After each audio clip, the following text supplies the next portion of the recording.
to Sledgehammer Horror, guys. I am Ken Sledge, and let's talk horror. Today, I am joined by the amazing Kenzie Jennings. Kenzie, how you doing today? I'm great. Thank you for inviting me.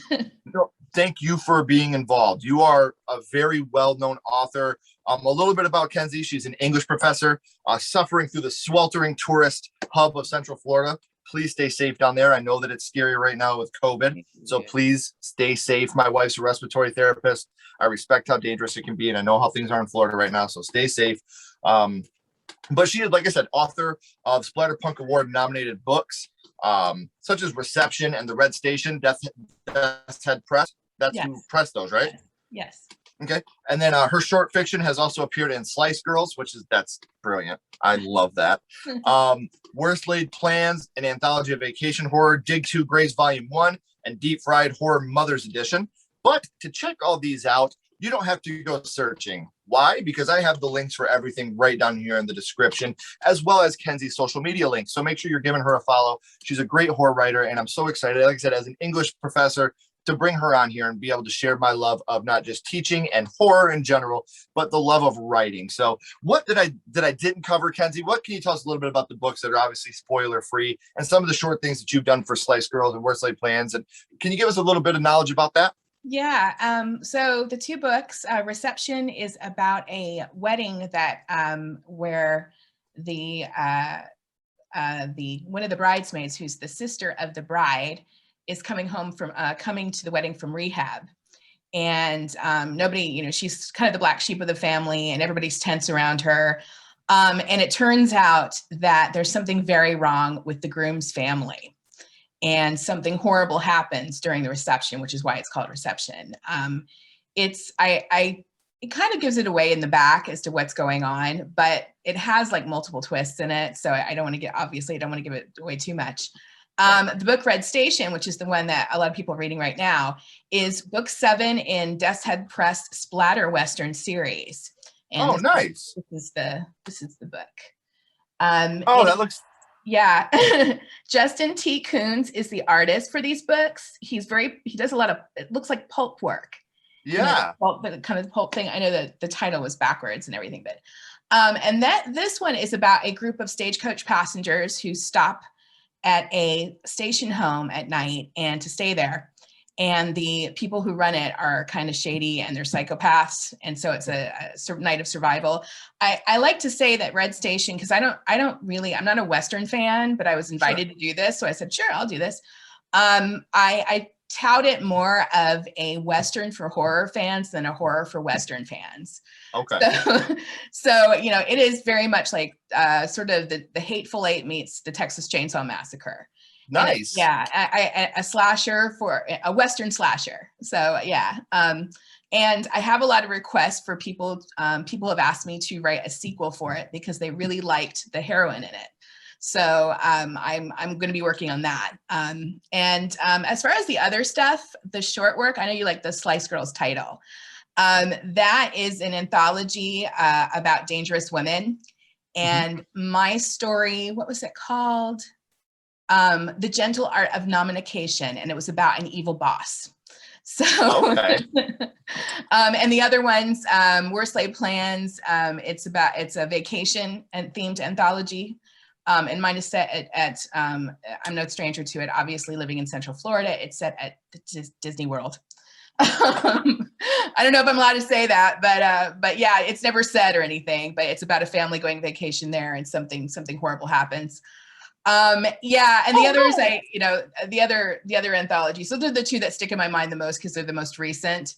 I've got some work coming out in an anthology about baked goods that's coming out soon. And another one from Candisha Press called Slasher, and it's slashers that are written by women. So those are coming up. And I'm working on a project with another author right now, and I can't say any more about that, but. Well, keep me updated on that, because I'd love to know what you're doing. And I love the fact that with Red Station, you went out of your own comfort zone and you were still able to do it so well that people are requesting a sequel. That's something that's got to make you super proud that this is something completely out of your comfort zone, but people love it. So obviously you did something right there. Yeah. It was an adventure. It took a while to figure out how to write it too, because it's historical fiction. I'm not used to writing. I had to be cognizant of everything from what a stagecoach was like all the way down to the language, and, to the slang and whatnot. And that was hard. That was difficult. So I figured out a method how to write it for anybody who wants to know how to write historical fiction of any sort, is that save the research for later. Like go ahead and write your story, highlight the passages you're unsure of, and then go back and fix it. So it makes things go a lot faster, just super fast. But yeah, awesome. It was fun. Again, it's just a bit of a challenge at the start, but once I got the groove of it and I realized what kind of story I was telling, it was easy. It's really good. That's awesome. I'm very excited to read it. But like I said, I want you to keep me updated. But guys, you don't have to wait for me to update you on what she's doing, because the links are down here in the description. So make sure you're following her on social media so you can get all these up to the moment updates about the things that she's working on, especially with this surprise author that she's going to be working on. I know that's something she's very excited about. So I am very excited for her. So we know, Kenzie, that in the future, you're going to be working on some new material. We know what you're doing right now, but I want to take it back to the past. And I want to talk about what got you started in the horror genre, what kicked off your horror life, your first horror movie. And your first horror movie was? Alien. Ridley Scott, yeah, the original. What Alien. A way to start. I mean, yeah. One of the very few VHSs that I still have that I don't really like. I have the DVD and Blu-ray copies, but this is the best way to watch Alien, with a little bit of tracking. Got to figure some stuff out. Absolutely love it. So, do you remember how old you were the first time you watched it? It was 1985. Oh my God, I'm going to say my age. I was 12.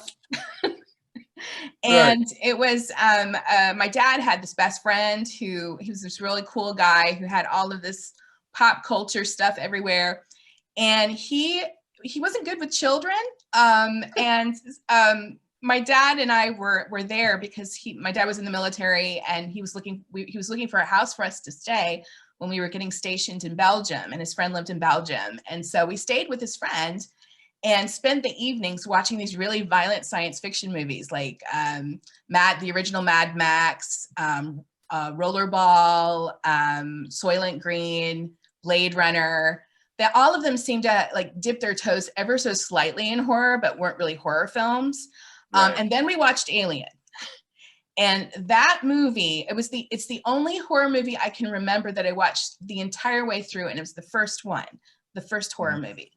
Most of the time I'd only seen clips, here and there, like of clips from Jaws and Friday the 13th, but I had never watched a horror movie the whole way through, and that just tormented me. It did. I could not sleep for weeks after that. And I middle school kid, getting nightmares is not fun, especially when you're growing up and you're growing into yourself, and you really you have no sense of who you are and your identity, and not sleeping at night, that's a bad combination. So right.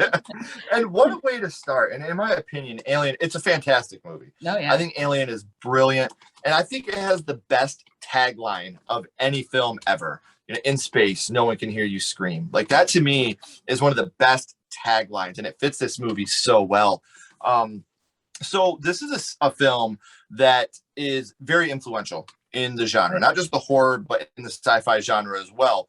A lot of very influential scenes come from this film. What scene from this film, Kenzie, would you say affected you the most? Well, the scene that really struck me, and also probably the most frightening scene in the whole thing, wasn't the one that everybody talks about, which is obviously the famous dinner scene where Kane is chest bursts, with the alien coming out of it. It's the scene where we find out that the medic, Ash, is an android. I think out of all of the entirety of the movie, which was frightening enough as it was, from the setting to the creature, all of it, I think the revelation of this dangerous entity on board, besides the alien and somebody that they trusted, was so frightening. Everything from the very beginning of the scene, that when it's revealed, where he's trapping Ripley, and Ripley's she wants to know why she obviously wants to go and get the thing, and everybody needs to track it. and he's locking her in all of these hallways, these passages, and he's got her closed in. And there's this close up of his face that is so creepy, and he's just sitting there still. And this little white trickle comes down his face. I guess it's their blood. I don't know what it is. Yeah. And he makes this strange squeaking noise. It's really weird. And she demands him to let her out. And he throws her across the room and then gets her on, like, I think it's the bed or whatever cot or whatever it is. And he gets a magazine and he tries to kill her with it. I mean, I was just jolted by that. And then Parker comes and tries to rescue her, he tries to pull her off. Of course, Ash is really strong. And he gets, I guess it's a fire extinguisher, and he starts whacking him over the head with it. And I don't know what it is. I think it was just the android going haywire, and damaged, and making that weird shrill shrieking noise that he does, and all of the white blood squirting everywhere. And he finally gets his head off. I mean, that was it for me. I had those nightmares were of Ash. They were not of the alien. Right. Well, and that's the Traumatized thing, me. as children, this is somebody that we've looked at this whole movie as a human being. This is somebody that's been on our team, and we are already scared of this big alien. We don't have nothing else to be scared of, just that.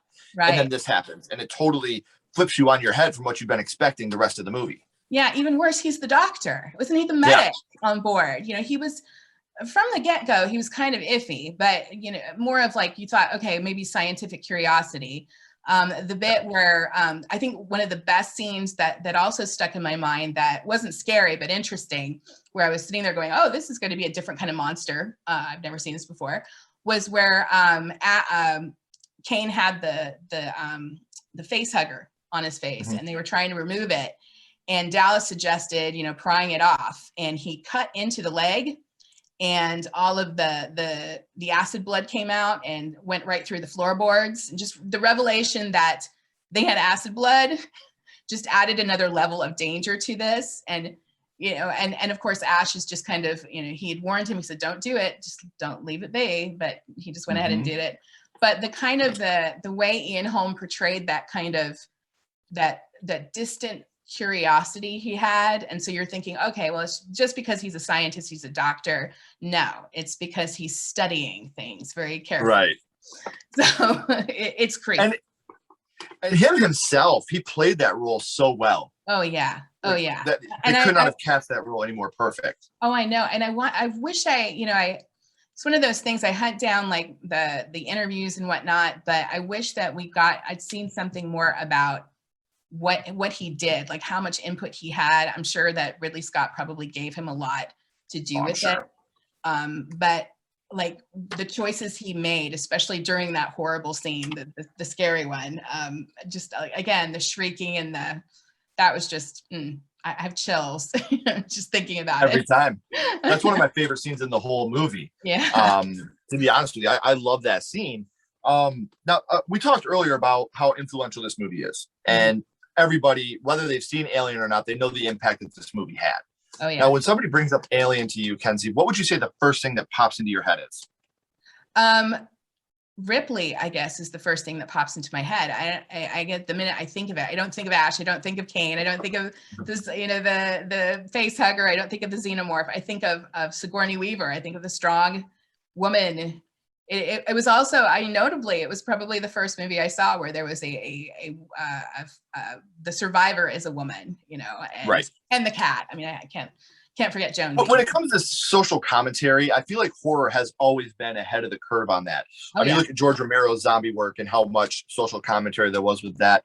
Back in the late 70s, early 80s, we got The Final Girl, where the girl comes in at the end and beats the shit out of all the men. Candyman, Night of the Living Dead have these social commentaries. The People Under the Stairs. Horror has always had social commentary, but it had the ability to be a horror movie first, but have a message for you. And that's what really upsets me about nowadays. Like, I have people that are coming to me like, well, Jordan Peele and Nia DaCosta are redoing Candyman, and it's just going to be all political and all about blah, blah, blah. I'm like, dude, have you seen the first one?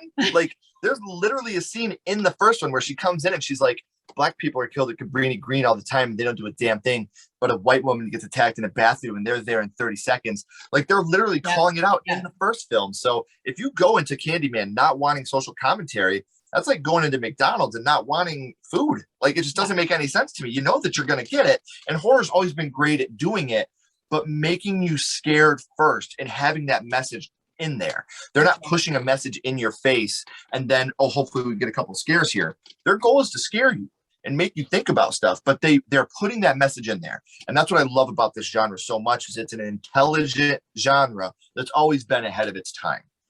You know, it's funny you brought that up. It just occurred to me that one of the great messages in Alien is, well, not messages so much, but themes, is of the class divide. These are blue collar workers out in space, and the massive corporation has sent them there to salvage things. So it's a salvage crew. So it just dawned on me now. Oh, this it definitely is. And that's what I love about it, because the people that aren't looking for it aren't going to find it. You know, like I said, they're not shoving it in your face and shoving it down your throat to where you're like, oh, come on, you know, but they have it there. So you know that they care about these things, these social issues, all the way back to George Romero's Night of the Living Dead. You had a black man saving a blonde white woman throughout that whole movie. And George Romero said, I didn't cast him because he was black. I casted him because he was the best for the part. He came in, he crushed his audition, and I knew that that's the guy I had to have in there. And I think that, you know, that really started the trend of, let's make this work. You know, let's do these social commentaries. Let's make horror movies, and let's make people think about what the real world is like. There was no Twitter back then. You know, this is how we got this. You know, Tales from the Hood. I remember that's where I first heard about Rodney King. You know, the Rodney King beatings. I learned that from Tales from the Hood. That's how I was educated about such a social travesty. So, I don't want to get way too deep into this, but we talked about which scene, Kenzie, affected you most from Alien. But I want to flip that on its head a little bit. We know which one affected you the most, but what would you say your favorite scene from Alien is? I have to think about that. I think probably with the one I mentioned before, the revelation that the alien was a lot more dangerous than they had assumed with the acid blood. Of course, I like the end scene too, with Ripley shooting it out into space. I mean, that was kind of symbolic. And then settling in with the cat. I thought that was a great image at the end. So yeah, I think those two probably were the scenes that were the best for me. The fun that stuck in with you. Yeah. And we've been kind of light and having some fun here, but I gotta go dark here for a minute, Kenzie. When we watch horror movies, we love the kills. It's something that we're all about. What would you say? I hate saying favorite, that's dark, but which kill or death from this movie would you say stuck with you the most? We talked about Cyborg Ash. We got obviously the Parker. He doesn't really count. He's not. Yeah, he doesn't count. He's not human, so it's okay. Right. Right. So besides him, which death would you say impacted you the most from Alien? Well, I mean, obviously, I'd have to go. Well, that's not true. I was going to say Kane. Obviously, the dinner scene was probably because it's iconic. It's what people remember. But also the scene with Dallas when he goes up into I guess it's the air duct or whatever it is to look. Yeah, I thought that was pretty frightening, and you didn't really see him get killed. So it's the off screen. A lot of the death. That's another thing that I liked about it, was that it was more impactful because the on screen deaths were not gratuitous, right? It was more. You got to use your imagination. That's right, and I liked. It reminds me a lot. Actually, somebody asked me this the other day. It was, well, what kind of movies scare you? I said the movies that do that. The movies that they'll have a scene that's shocking, but they save it. They don't immediately jump into it. Of course, Alien did, obviously, with the dinner scene. That's the key kill. That's the one we actually saw the violence. But I was thinking also the movie The Ring. We don't see many deaths, but when we do, it's very big. It's powerful. So yeah. The thing about The Ring, and I just had an episode last night where I saw that. Yeah. I think that The Ring is in my top 3 all-time favorite PG-13 horror movies. Oh yeah. It's very good. That shows that you don't need a bunch of titties, blood, and ass to make a horror movie. You can be genuinely frightening without being blood and torn up to pieces. The Ring, I think, is a terrifying movie. But we're 80s and 90s kids. We are used to VHS tapes. So for us, it's a little scarier than kids nowadays. Like, what the fuck's a VCR? You know, like, Yes. so I think that's why The Ring doesn't hold up as well. But I still think it's a very terrifying movie still to people like us that grew up with a VCR. Right. So, dang, sorry. We talked about Alien. And since this is a franchise, I always have to ask, which film in the Alien franchise is your favorite? Now, I always get between 1 and 2. But which film in the Alien franchise would be your favorite of the film? Well, the first is my favorite. I mean, that hands down, because it's a horror film. Yeah. But you know, if I had to, and this isn't fair because it's all about the first one, this whole thing. But if I had to choose another one, I'd say probably the more controversial one, the David Fincher Alien 3. Okay. I didn't like the ending to it. I thought the ending was really stupid, but the Ripley death was really ridiculous. Not in. No, but for the most part, I mean, I like the fact that they landed on a prison planet and these men had been confined. I mean, there's terror enough in that. Yeah. That this woman is there now, and of course it's that one location, the claustrophobia of that place, and this creature that she accidentally brought there to them. So. I liked it, and I like David Fincher's stuff. I mean, I love his cinematography. He captured it really well, I thought. I liked Aliens. Don't get me wrong. I like the second one, but the second one, if I had to say it, I'd classify it as a science fiction action film. Yeah. Yeah, purely. I definitely think that, just like with the Terminator franchise, I think the first one is a straight horror film. Yes, it is. Like, you look at Alien. Right. Yeah, you look at Alien, you look at Terminator, those are straight horror films. Yep. But then you look at the sequels and they go more action sci-fi. Yep. I mean, now, don't get me wrong. I think Terminator 2 is the best sequel ever made. It's up there with The Empire Strikes Back. I think that Terminator 2, yes, it's a sci-fi action movie, but I fucking love that movie. That's such an amazing movie. But you're right. These movies that started off as such iconic horror movies definitely went more into the sci-fi action as they progressed. I don't think either one of them really went back to horror as the movies progressed out in their franchises. Right. Yeah, definitely, for sure. Yeah. So we talked about Alien, Kenzie, and how that was your first horror movie. And now horror got to start everywhere with somebody. But now I got to go scream on you. What's your favorite scary movie? What is your favorite horror movie of all time? Gosh. This is one of those questions where it's sort of like it changes constantly. Mm-hmm. You know, I would probably have to say, for right now, A Tale of Two Sisters. Oh, very nice. Psychological ghost story. Yeah. Yeah. Me and my wife just did a Didn't See That Coming episode on the American remake. The Uninvited. Uninvited, yes. Yeah. Mm-hmm. And those are that's one where, just like The Ring, I think if I would have seen A Tale of Two Sisters before I seen The Uninvited, I would have dug that one a little bit more. Just like if I would have seen Ringu before I seen The Ring, I might have dug that one a little bit more. Yeah. I like The Uninvited more, but I think it's because I seen that one first and it kind of set a precedent in my head. Yeah. But The Tale of Two Sisters is an amazing movie. Yeah. Again, it's one of those cerebral movies too. Mm-hmm. And of course, you know, there's a massive twist in it. But yeah, that was one that also left me with a feeling in my gut. And I saw this as an adult. So right. When you get scared as an adult, it's a totally different experience. And that movie chilled me. It really did. And I like the family, the wicked stepmother dynamic in it too. You know, she wasn't really wicked, but you know. I would say that, exactly. That's probably, since you asked me now, tomorrow it could be something else. You know, I said, what was it the other day? I said The Thing, you know, Carpenter's The Thing was my favorite. You know, I don't know. It's just too many.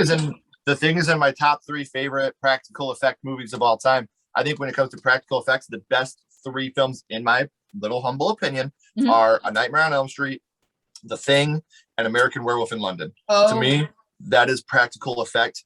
That's, if you ever want to learn how to make a movie with practical effects, study those 3 films. I was going to say, speaking of American Werewolf in London, that was the movie that got me writing horror, that got me interested in horror. And that was because it was the only movie that I've ever known of that scared my father to death. my father's a scary man. He had a Right. terrible temper. He's a good guy, but had a terrible temper growing up. And boy, oh boy, he was so frightened by that movie. And it was because of the werewolf transformation. He said, I'd never seen anything so realistic looking before. Yeah. The hands elongating and he's Right. I'm so hot. Oh my God. I love that film. And then like the Nazi so werewolves. And what makes that film hold up to me to this day, it's a funny movie. Like there's a lot of comedy that goes along with that movie as well. Like you can watch it. You can get scared. You can laugh. Like I think it's one of the best love stories ever written. Yes. There's so much about that movie that is just it's so easy to fall in love with because it has a little something for everybody. Right. It's a comedy, it's a horror, it's a love story. Like it has a little bit of everything. The fact that he's gone in this whole new place and the brilliance of Landis in this film is like every time that we see Jack, he's deteriorated a little more. Yeah. It's just like he's deteriorating right alongside of David's mind, and he's decomposing a little bit more. He's not just this ghost every time you see him. He's decomposed a little bit more it's just brilliant. The effects, the story, it's brilliant. I love it so much. Yeah, it's great that you mentioned the humor. That was when my sisters and I finally saw it, because we'd been forbidden from seeing that movie. This was 1981, I guess. And so he said, no, you were never seeing this movie. We finally watched it many years later, but we were laughing the whole way through. I mean, I was like, how were you scared of this? This was hilarious. It was funny, but yeah. It's a total horror comedy, but like the scene on the escalator when the werewolf's getting closer, like there's definitely a lot of terrifying moments in this movie as well. For sure. So Kenzie, this has been a blast, but we always end it with the same question. We're going to go back to Alien. And we're going to give this a ranking, a skull count, 0 skulls being the worst and 5 being the best. Now, let me preface this. We are not doing this based on production, on acting, on score. We're not being critics. What we're doing right now is ranking this movie strictly on what it means to you and how much this movie affected you. So, Kenzie, 0 to 5 skulls. You can use half and quarter skulls. What would your ranking of Alien be? 5. Gotta be. I knew it, but I gotta ask. I ask everybody. And I agree with you. I've never given a film a perfect ranking. But that doesn't mean that there are not 5-star movies, in my opinion, because Alien, Jaws, House, Back to the Future, these are all perfect movies to me. They're not perfectly made, and there's definitely discrepancies and stuff in them. But to me, they're perfect. They're the perfect movies that I love with all my heart. So, guys, I'm going to say this one more time because it's my show. I can do whatever the fuck I want. All of Kenzie's links are down here in the description. So make sure you're checking out everything she does. Please, I'm telling you, you will not regret it. Follow her on social media so you can get all up-to-the-minute updates on everything that she's working on in the future. Kenzie, don't go anywhere, please. I have a couple more questions for you. Everybody else, keep talking horror. Stay what you are, and we'll see you guys soon.